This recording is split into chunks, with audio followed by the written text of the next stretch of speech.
Scott Morrison thought moving to Perth from Canada after working in the NBA from the Boston Celtics would be a great experience on and off the court. Little did he know there would be border problems followed by significant family health issues, which forced him to resign and return home without a job to go to. But after 12 months in the NBA G League, he is back in the NBA at the Utah Jazz, and General Manager Justin Zanik is thrilled to have him on board.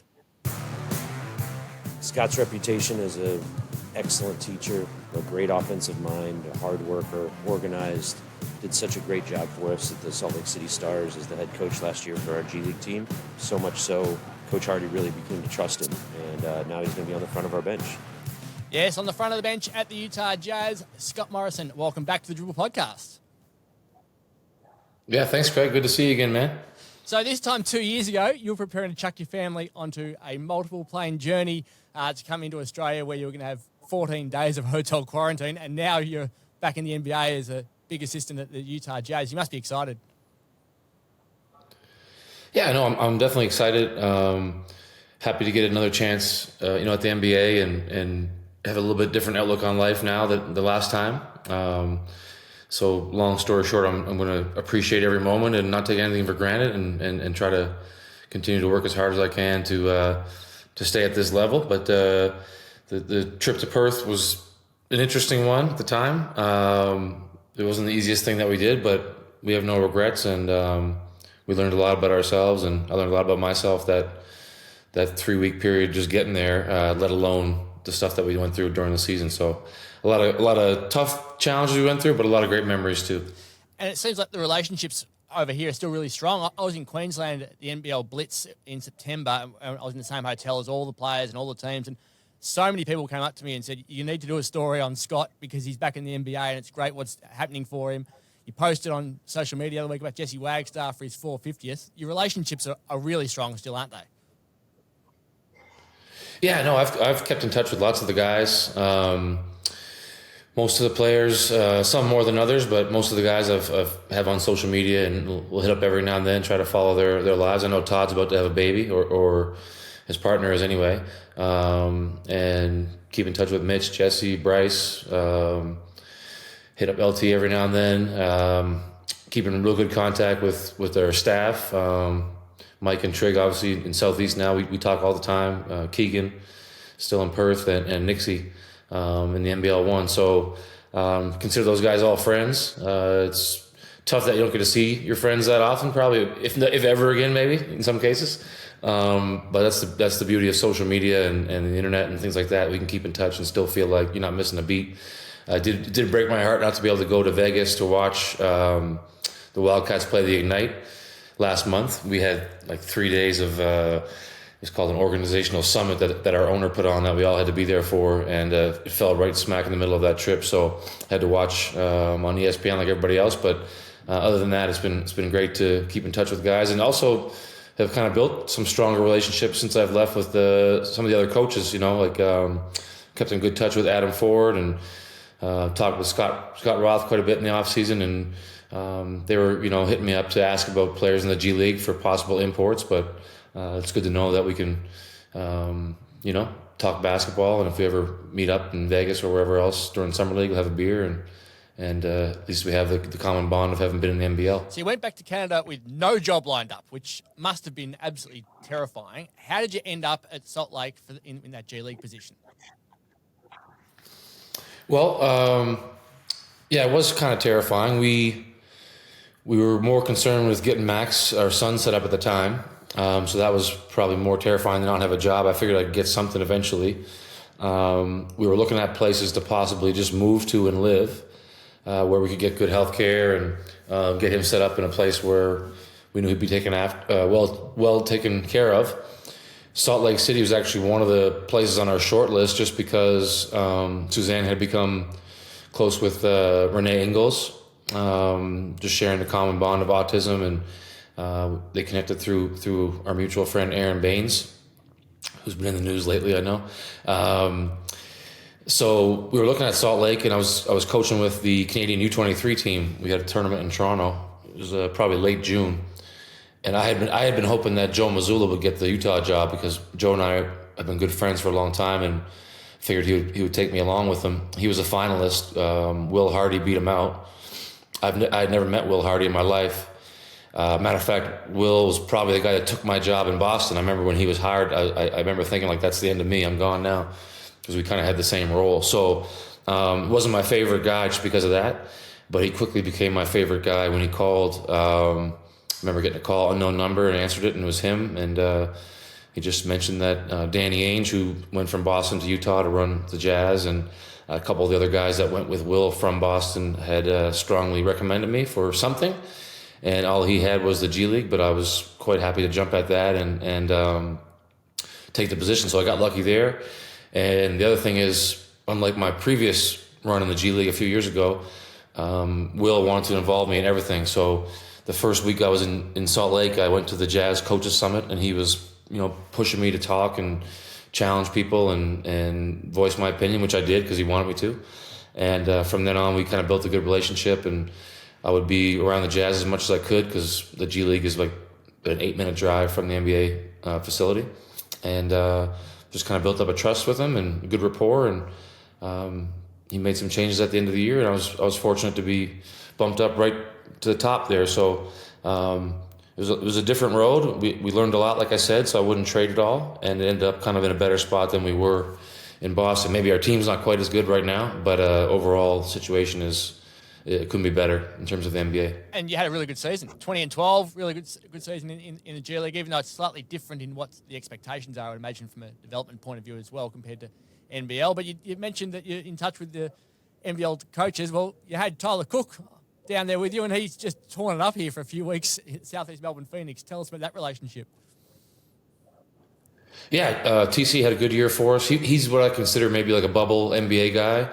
And sometimes as you get older, the bubble tends to burst, but through no fault of your own, they just go looking for younger guys. So he may get another crack at the NBA. I hope he does. But if he doesn't, I'm sure he'll make lots of money overseas. It was great to have him go over to the NBL, especially playing for Mike and Trig.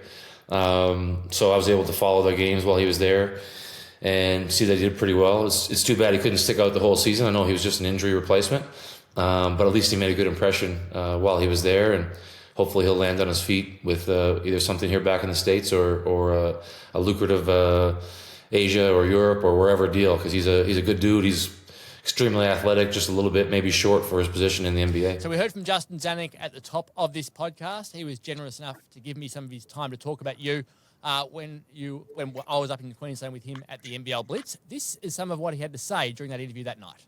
We've known about Scott for quite a while. His reputation in the G League as a head coach, also being on the bench with Brad Stevens in Boston, prior to him going to Australia.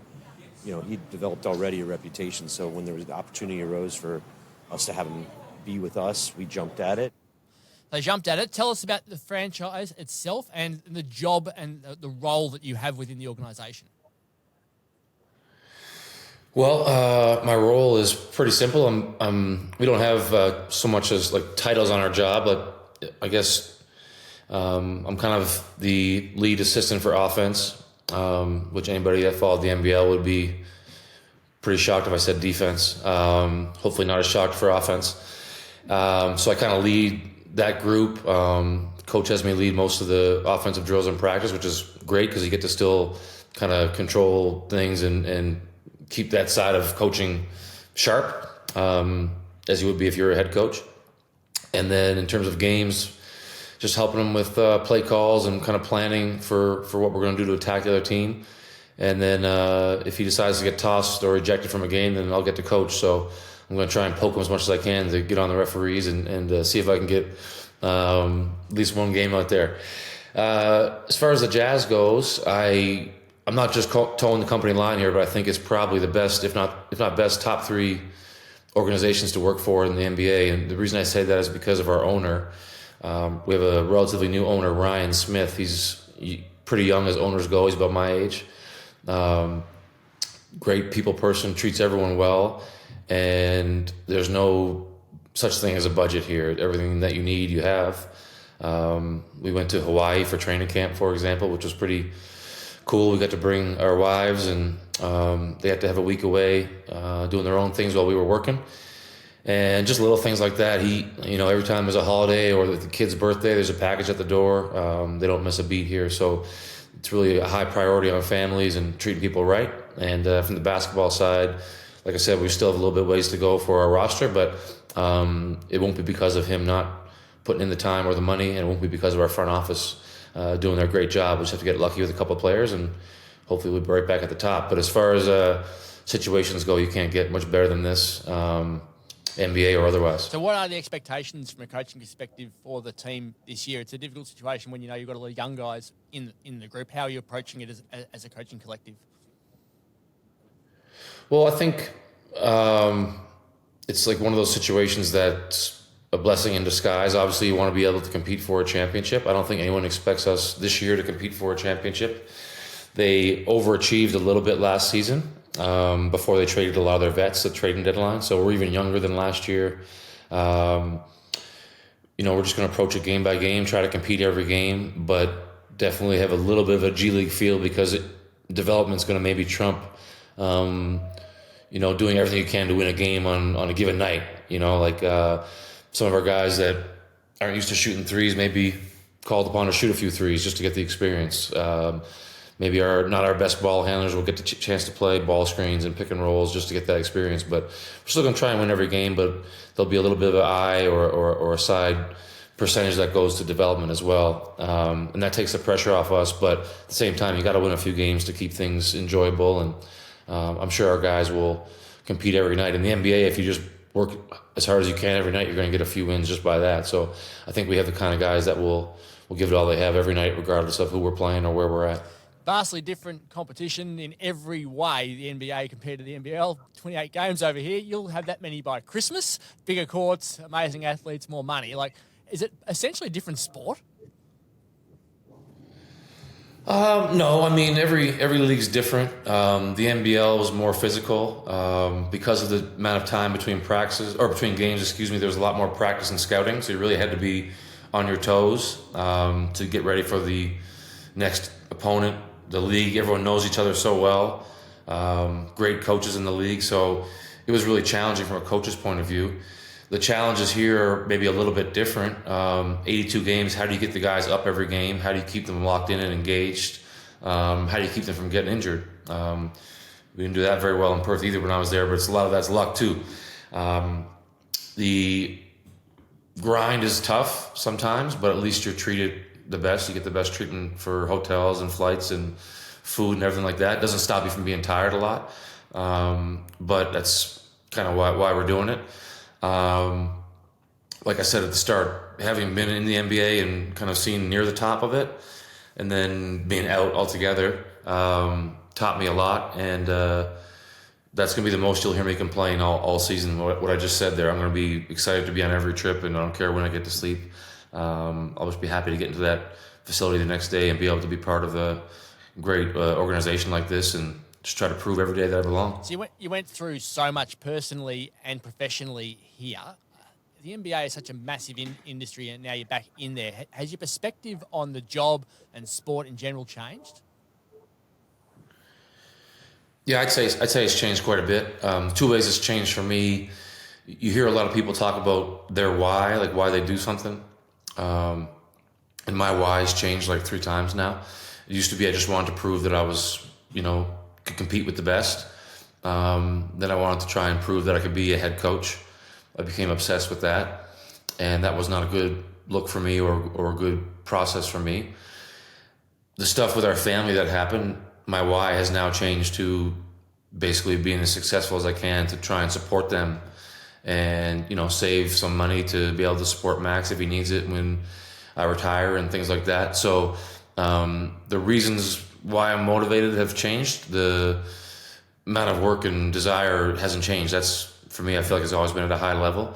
But why I'm doing it has changed. And the other thing that's changed is, like I said, I was always obsessed with being a head coach when I was in Boston, and kind of would do whatever I could to just get ahead or one step up. And sometimes when you look at the long term or your goals, you don't do the best job in the moment. And this year, and even when I got back from Perth, I decided to just be the best at whatever role I had. So last year was the G League coach, so I said I'm going to come back and be the best G League coach I can be every day. And now I go into work every day and say I'm going to be the best assistant I can be, and my goal is to be the best assistant in the NBA that day. And I think if I can keep that up, maybe I'll get an opportunity down the road. But if I don't get that, at least I think I'll have a chance to stick around for a lot longer this time and prove that I can contribute and I'm valuable to a staff. Because there's a lot of guys on staff, and there's a lot of guys, even more guys, trying to get on staff. So if you start thinking about what's down the road or what you want to be down the road, you maybe are slipping up and not taking care of the business that you got to take care of each day. So your son Max's story was so touching for everyone over here, I think, and the way that we have to live with 2-year waiting lists for paediatricians compared to how you were able to help him by going back home really opened a lot of people's eyes over here. It's actually quite crazy what a lot of people are living through over here in those circumstances. It's his birthday in a couple of days. How's he going? Give us an update on how life is for the young fella. Yeah, I mean, Max is doing pretty good, to be honest. He still, has his struggles every day, and he's going to have struggles his whole life, sadly, but that's part of the deal. He's still nonverbal, so he's not talking, but he knows how to get what he wants.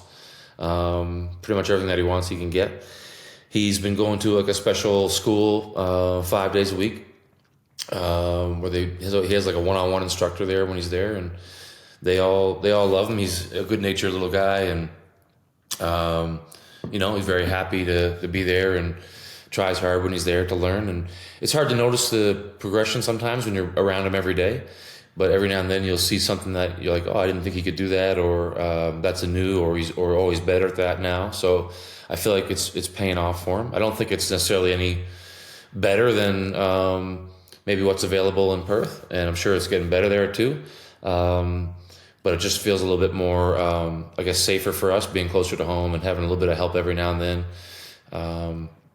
for both kids. So Max is actually, his birthday's in a couple days. We were able to have a little get together for him yesterday. We had an off day, and 3 or 4 of the coaches came over with their kids, and he kind of keeps to himself, but he was having a good time, watching everybody and getting in the mix every now and then. And he loves dribbling his basketballs and playing, climbing and playing. So he has a good life right now. It's just we're trying to do as much as we can to make sure that we provide him everything that he needs to have the best life possible. And sometimes it feels like it's going pretty slow, but I know that we're doing our best. And as long as he's happy, that's the main thing right now. Are you getting any information at all about being nonverbal? Will that be a long-term thing for him that they can lock in at the moment, or are they confident that he'll start talking soon? No one knows, to be honest. No one knows. And the hardest part is probably hearing stories like, oh, don't worry, so-and-so, when they turn 5, they started talking, or when they turn 4, they started talking, it'll come. So he may or he may not, we don't know. So sometimes it's a little tough to deal with, but, we got to control what we can control and help him any way we can. And he's learning other ways to communicate that hopefully he'll pick up and be able to use in a worst case scenario. And best case scenario, he figures it out, and when he's ready, he starts talking. But like I said, right now he can get what he wants other ways. Grabbing your hand and taking you to where he wants, or pointing up. Those are things that he couldn't do, when we were leaving Perth. So that's a step in the right direction, if nothing else. You mentioned the Engles family. Utah's got some fantastic facilities, and a lot of that has to do, I think, with their involvement, being over there and needing some assistance for their kids. So what sort of support have they provided you over there, and how important has it been to have that relationship? Well, it was big just getting going.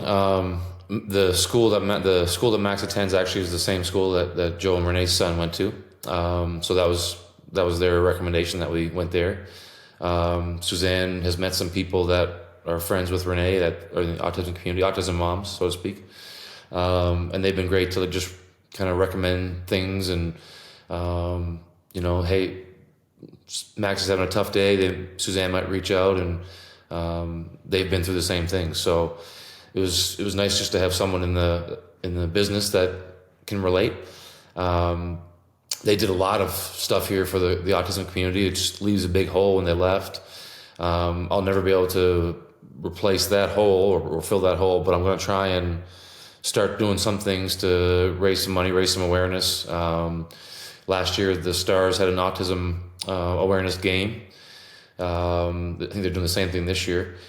The Jazz, I'm not sure if they do that, but I've tried to start a little program for head coaches in the NBA that I'm friends with or know a little bit, where they're going to wear a special decorated sneaker one game in April when it's Autism Awareness Month, and we'll get their media to ask a couple questions about it and prep them. And I think I have 8 or 10 coaches on board for this year, so maybe that will turn into something that we can build on down the road. But at the end of the day, just kind of, I guess, being motivated by what Joe and Renee did. Obviously, we're at a lot lower level in terms of our juice around town and things like that, but we can chip in where we can and hopefully contribute a little bit, because we're very grateful for everything that's available to us here. When we spoke last year about this, you mentioned Faces over in Perth, which was part of receiving money as a beneficiary from Telethon. We had Telethon over the weekend, and more than 77 million was raised. Did you see the figure on Twitter, or did you see any of the other beneficiaries from autism that received some money as a result of that?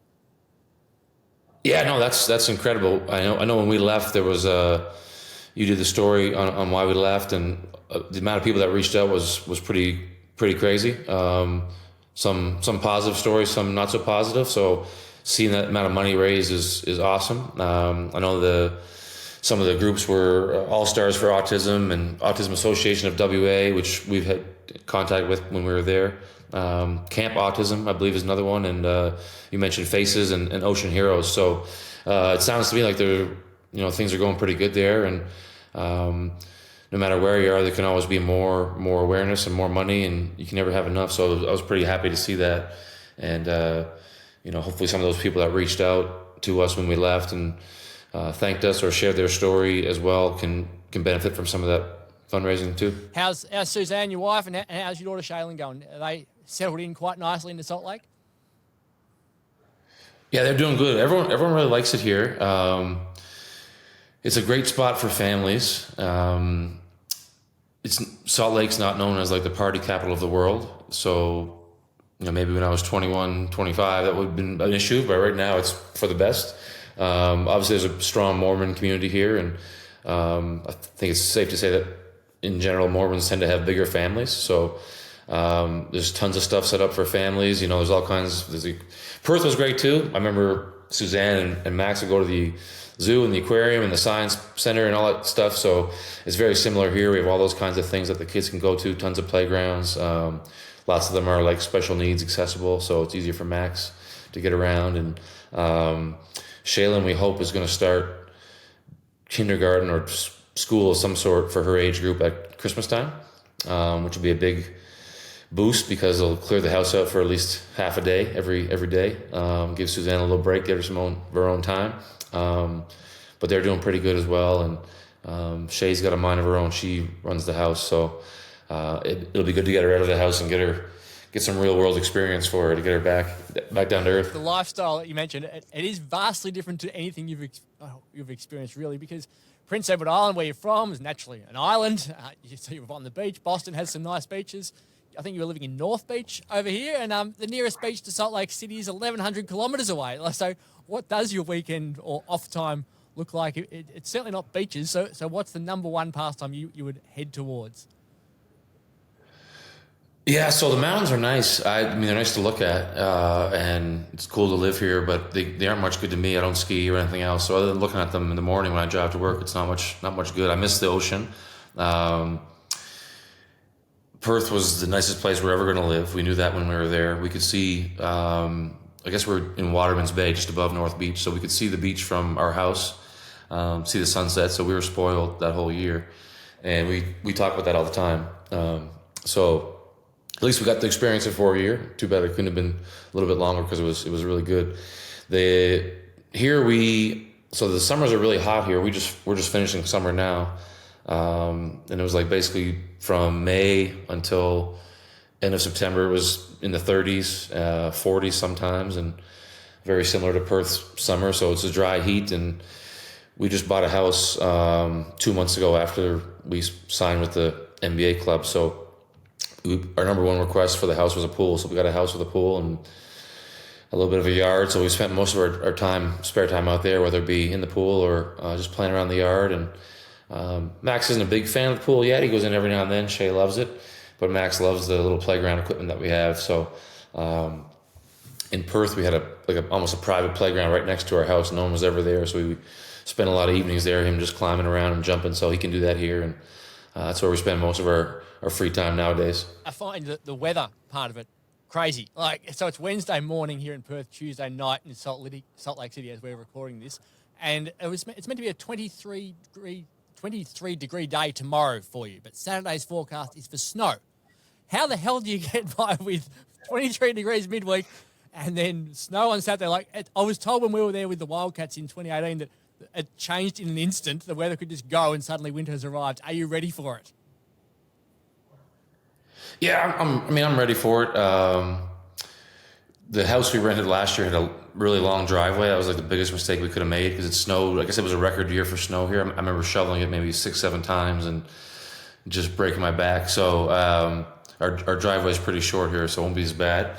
Obviously I'm used to winter. I had one good year in Perth where I skipped it, but other than that, we've had it my whole life. So the winters here aren't that bad. It snows a little bit, but it melts quick and stays around 0 to 8 degrees in the winter for the most part. The mountains are covered in snow now, so people are itching to get skiing, and they all love winter. So I'll trade it. The summers are long. I'll probably go for a swim right after this interview before bed. So maybe it'll be the last one of the season. But it's 5-6 months where you can get out and get in the pool or go for walks and things like that. So I'll trade a long summer for a little bit of winter. And you mentioned you're still following what's going on over here. You've lived the pressure and expectation of being the Wildcats coach. John Riley's going through it at the moment. They went 15-13 last year and snuck into the play-in tournament on percentage. They're currently 2-4, and the pressure from the fans is like it is any time the Wildcats don't go well. Any thoughts around him or what it's like to live this pressure of this job? Yeah, no, I definitely feel for him. I wish we had that play-in tournament the year I was there. Maybe people wouldn't have such a negative opinion of me when I left. But no, it's a tough job. It was a good experience to learn that stuff. You got to put up with some, media scrutiny and fan scrutiny and high expectations. So feel for him, but at the same time, it's part of the deal when you accept that job. Probably the only advice I would give, and I'm not really in a position to give advice on that stuff, but I would just ignore everyone. Ignore everyone and just stick with what you believe in and listen to your coaches and your players. And I'm sure he's doing all that right now. And I'm definitely rooting for them to get on a little win streak here because, like I said, a lot of good people involved in the organization that were around when I was there that I'm grateful for their friendship and the opportunity that I had. So I'm always cheering for the Wildcats to win. A little tougher when they play Southeast now because of Mike and Trigg, but I'll just cheer for both teams that night. You wouldn't have needed the play-in tournament with a 16-12 record. You would have finished third last year. It's amazing how little things can impact things. One extra win. You go from fifth to what would have been third. It's the only time in history that 16-12 hasn't got a team into the top four. It was a unique year that you were here, that's for sure. So, important one to finish. You got right into Aussie sport over here. You're into the Perth Scorchers. You're into the Freo Dockers. Salt Lake City is steeped in Australian history. Where you play your games is where Stephen Bradbury won his gold medal for Australia in 2002. Does he have a statue there yet? We all love Stephen Bradbury in the story. Does he have a statue at the Delta Centre? He doesn't have one there. So I think where that Olympics was, hockey and skating, I believe, was at the Maverick Center. I could be wrong on that, where the Salt Lake City Stars play. So there was no statues of him, but there was a pretty cool thing for me. The Canadian team won that year. Wayne Gretzky was the GM. Hopefully someone that's listening to this knows who Wayne Gretzky is. But it was arguably the greatest team ever assembled in hockey. And that Olympics, the Salt Lake City committee brought down a Canadian ice making team to make the ice for the hockey rink. And they secretly put a $1 coin, a loonie, under the center ice. No one knew about it except them.